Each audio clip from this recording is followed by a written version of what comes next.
సంక్రాంతి వేళ కాంగ్రెస్ కు TPCC chief Mahesh Kumar Goud good news చెప్పారు. కేబినెట్ విస్తరణ ఎప్పుడెప్పుడా అని ఎదురు చూస్తున్న నేతలకు క్లారిటీ ఇచ్చారు. సంక్రాంతి తర్వాత కేబినెట్ విస్తరణ ఉంటుందని మహేష్ కుమార్ గౌడ్ స్పష్టం చేశారు. గత ఏడాది కాలంగా కేబినెట్ విస్తరణ కోసం ఆశావహులు ఎంతగానో ఎదురు చూస్తున్నారు. మొత్తం 6 మంత్రి పదవులు భర్తీకి ఛాన్స్ ఉండడంతో చాలా మందే పదవులపై ఆశలు పెట్టుకున్నారు.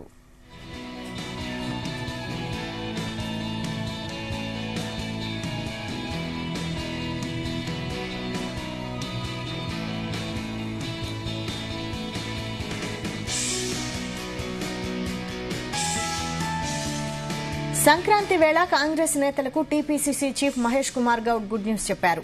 కేబినెట్ విస్తరణ ఎప్పుడెప్పుడా అని ఎదురు చూస్తున్న నేతలకు క్లారిటీ ఇచ్చారు. సంక్రాంతి తర్వాత కేబినెట్ విస్తరణ ఉంటుందని మహేష్ కుమార్ గౌడ్ స్పష్టం చేశారు. గత ఏడాది కాలంగా కేబినెట్ విస్తరణ కోసం ఆశావహులు ఎంతగానో ఎదురు చూస్తున్నారు. మొత్తం 6 మంత్రి పదవుల భర్తీకి ఛాన్స్ ఉండడంతో చాలా మందే పదవులపై ఆశలు పెట్టుకున్నారు. ఇదే అంశంపై మరిన్ని అప్డేట్స్ బ్యూరో చీఫ్ నరేందర్ అందిస్తారు. నరేందర్. రైట్ వైశాలి, మనం చూస్తున్నాం కాంగ్రెస్ ప్రభుత్వం అధికారంలోకి వచ్చి 13 నెలలు పూర్తయినటువంటి పరిస్థితి. అయితే ప్రజెంట్ 11 మంది మంత్రులు ముఖ్యమంత్రితో సహా ఉన్నారు. అయితే ఇంకా 11 పోను ఇంకా 6 మంత్రివర్గంలో స్థానం ఉంది. అయితే ఈ 6 నింపడం కోసం ఇప్పటికి 13 నెలలు అవుతోంది.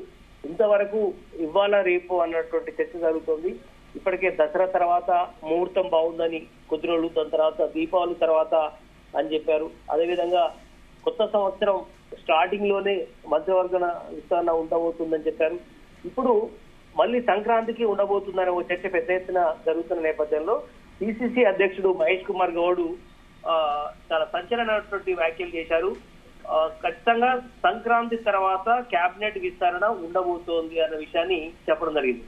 కేవలం కేబినెట్ విస్తరణే కాదు, మిగతా కార్పొరేషన్ పదవులు కావచ్చు, మిగతా ఆశావాదులు ఎవరైతే కాంగ్రెస్ పార్టీ మొదటి నుంచి కూడా ఎక్స్పెక్ట్ చేస్తున్న వారు ఎవరున్నారో, పార్టీ కోసం 10 ఏళ్ల పాటు ఫైట్ చేసిన వాళ్ళు ఎవరైనారో, వాళ్ళు ఎమ్మెల్యేలు కాని వాళ్ళు, అట్లాంటి వాళ్ళ కోసం కూడా కొన్ని కార్పొరేషన్ పదవులు ఇవ్వడంతో పాటు మంత్రివర్గంలో ఈ 6 ప్లేస్లను నింపే అవకాశం ఉంది. ఎందుకంటే ఇప్పుడు 11 మంది ముఖ్యమంత్రితో సహా ఉన్నారు కాబట్టి వారికి బడ్డెన్ అవుతుంది. కొంతమందికి అదనపు శాఖలు ఉన్నాయి. ముఖ్యమంత్రి దగ్గర దాదాపు 7-8 శాఖలు కొనసాగుతున్నటువంటి పరిస్థితి ఉంది.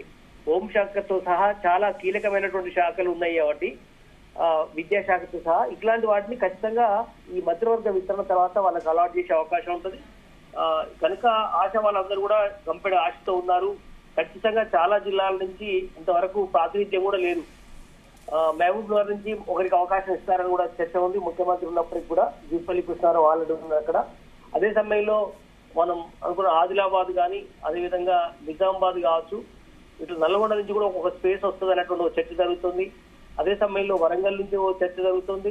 ఇట్లా ఓవరాల్ గా కొన్ని జిల్లాలకు ప్రాతినిధ్యమే లేకపోగా ఉన్న దగ్గర కూడా ఇంకొకరి ఇద్దరిని యాడ్ చేస్తారని ఒక చర్చ అయితే జరుగుతుంది. ఖచ్చితంగా వీళ్ళందరూ కూడా ఇప్పుడు 13 నెలలు కావస్తుంది. ఇప్పుడు ఉన్నటువంటి పరిస్థితిలో ఈ 4 సంవత్సరాలని ప్రభుత్వం గాడిలో పడాలన్నా, పూర్తి స్థాయిలో స్పీడప్ కావాలన్నా కూడా మంత్రివర్గ విస్తరణ ఎంతో అవసరం అని కూడా ఇప్పటికే ముఖ్యమంత్రి రేవంత్ రెడ్డి అధిష్టానం దృష్టి కూడా తీసుకురావడం జరిగింది. గతంలో 2-3 సార్లు వివిధ అంశాల మీద ఢిల్లీకి వెళ్లిన సందర్భంలో కూడా మంత్రివర్గ విస్తరణ గురించి కాంగ్రెస్ పెద్దలు సోనియా గాంధీతో సహా రాహుల్ గాంధీకి, అదేవిధంగా మల్లికార్జున ఖర్గే దృష్టికి కూడా తీసుకురావడం జరిగింది. కానీ వాళ్ళు వేచి చూసే ధోరణిలో ఉన్నారు. కానీ ఇప్పుడు ఎటకేలకు గ్రీన్ సిగ్నల్ ఇచ్చినట్టుగా తెలుస్తోంది. అందుకనే రాష్ట్ర పిసిసి అధ్యక్షుడు మహేష్ కుమార్ గౌడ్ ఖచ్చితంగా ఆయనకు సోర్స్ ఉంది కాబట్టి సంక్రాంతి తర్వాత ఎక్స్పాన్షన్ చేస్తారనేటువంటి స్పష్టమైనటువంటి ప్రకటనలు చేశారు. కనుక ఈ 6 ఎవరు ఉండబోతున్నారు అనే చర్చ ఇప్పుడు స్టార్ట్ అయింది. ఈ వారం రోజులు మొత్తం కూడా ఈ చర్చ పెద్ద ఎత్తున ఉండే అవకాశం ఉంది. ఈ రోజు నుంచి సంక్రాంతి తర్వాత 16-17 తర్వాత ఏ క్షణమైనా కూడా కేబినెట్ విస్తరణ జరిగే అవకాశం ఉన్న నేపథ్యంలో మరి ముఖ్యమంత్రి రేవంత్ రెడ్డి ఎవరిని ఇనికి మంత్రివర్గంలో తీసుకోబోతున్నారు అనేది చర్చ. ఎందుకంటే ఎస్సీ సామాజిక వర్గాల నుంచి కూడా ఇంకొకరికి అవకాశం ఉంది, మాదిగా సామాజిక వర్గం నుంచి ఒక చర్చ జరుగుతోంది. అదేవిధంగా ముదిరాజుకు సంబంధించినటువంటి, అదేవిధంగా ఇట్లా వెలమ సామాజిక వర్గం నుంచి బీసీలో ఇంకొకరికి అవకాశం ఉంటుందని, మహిళలకు కూడా ఇంకొక అవకాశం ఇస్తే ఎట్లా ఉంటుంది అనే ఆలోచన ఉంది. మొత్తానికైతే ఓవరాల్ గా 6 ఖాళీలు ఉన్న నేపథ్యంలో ఆ బెడ్స్లను నింపడానికి వడపోత అయితే షురు అయింది. ఇప్పటికి అధిష్టానానికి లిస్టు కూడా పంపించడం జరిగింది. అది ఏ క్షణమైన లిస్ట్ రావడంతో వెంటనే మంత్రివర్గ విస్తరణకు ముహూర్తం ఖరారు చేసే అవకాశం అయితే కనిపిస్తోంది. అయితే ఈసారి కీలకమైన హోంశాఖకు మంత్రిని నియమించే అవకాశం ఉందా?